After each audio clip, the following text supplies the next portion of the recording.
Yellowstone National Park is home to more than just geysers. In fact, it sits atop what many scientists consider to be the world's largest supervolcano. Now, this volcano isn't your average mountain. It has the potential to blow its top with enough force to bury much of North America under thousands of feet of ash, and while this event is extremely unlikely to occur anytime soon, it is still possible. And if it were to happen, the effects would be felt around the world. In addition to Yellowstone, there are several other potentially supervolcanic systems across our planet. Many of these spots have been quiet for millions of years, while others are showing signs of unrest that experts are eager to understand. So what exactly makes a volcano super, and which hotspots should we be watching for the biggest eruption events in Earth's history? Let's find out. We'll start by defining our terms, because calling something a supervolcano isn't a technical classification. Instead, it's more of a nickname given to volcanoes capable of producing an extremely large eruption. Experts generally consider an eruption to be super if it has a volcanic explosivity index, or VEI, rating of 8. To reach this level, an eruption must eject more than 1,000 cubic kilometers of material, which equates to about 240 cubic miles. For some real-world context, the VEI scale tops out at 8. The highest actual rating of a historic eruption belongs to the 1815 eruption of Mount Tambora, which registered a VEI of 7. Tambora is located in Indonesia on the island of Sumba. At the time, it was the world's tallest mountain, standing more than 3,000 meters above sea level. Its massive explosion reduced the peak to a roughly 2,800-meter high volcano and left behind the largest caldera on Earth. The blast was so powerful that it caused global cooling and resulted in an estimated 92,000 deaths, mostly due to starvation. Now, here's where things get interesting. Even though Tambora's explosion was the most violent event in recorded history, it wasn't even a true super-eruption. That's because despite its large volume and devastating effects, the amount of material ejected during the eruption was less than what's required for a VEI of 8. This means that there are 0 confirmed super-eruptions that have occurred on Earth in recorded history. However, there is evidence that such events have happened in the past, and scientists have identified several potential candidates for the title of world's most violent volcano. One of the best examples is a site known as La Garita Caldera in southern Colorado.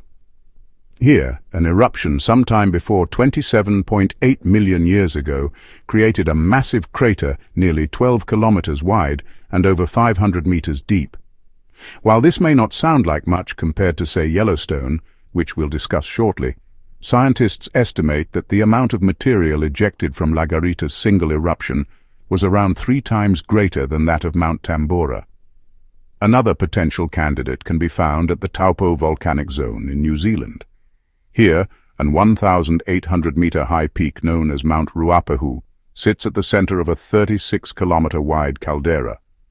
Between 26,500 and 28,000 years ago, this volcano violently rumbled back to life and ejected between 360 and 510 cubic kilometers of material. If confirmed, this would make it the largest eruption in the region since the formation of the North Island of New Zealand itself. As exciting as these stories are, they pale in comparison to what might be our planet's largest ever eruption.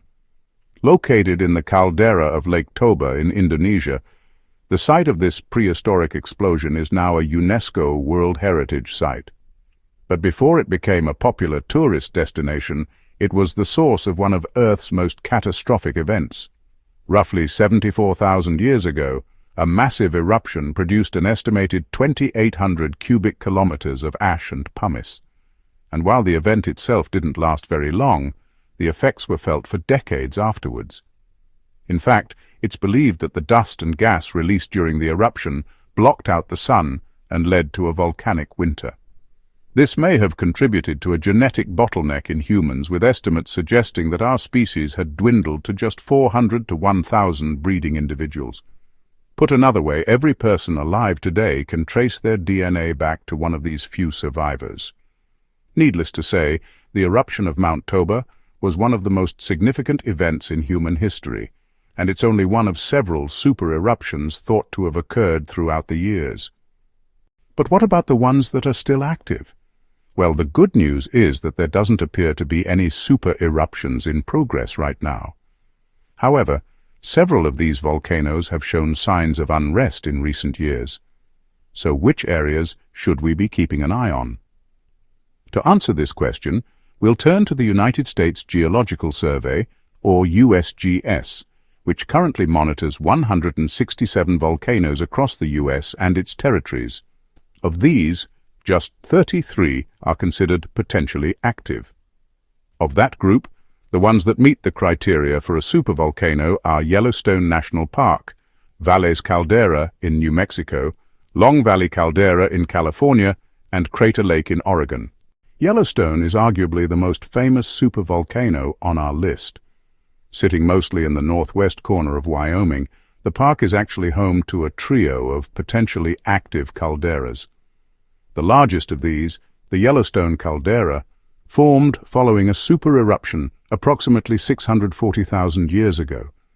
But the subsequent recovery of the area allowed for the creation of a completely new magma chamber. Today, this magma chamber is responsible for much of the geothermal activity seen within Yellowstone National Park.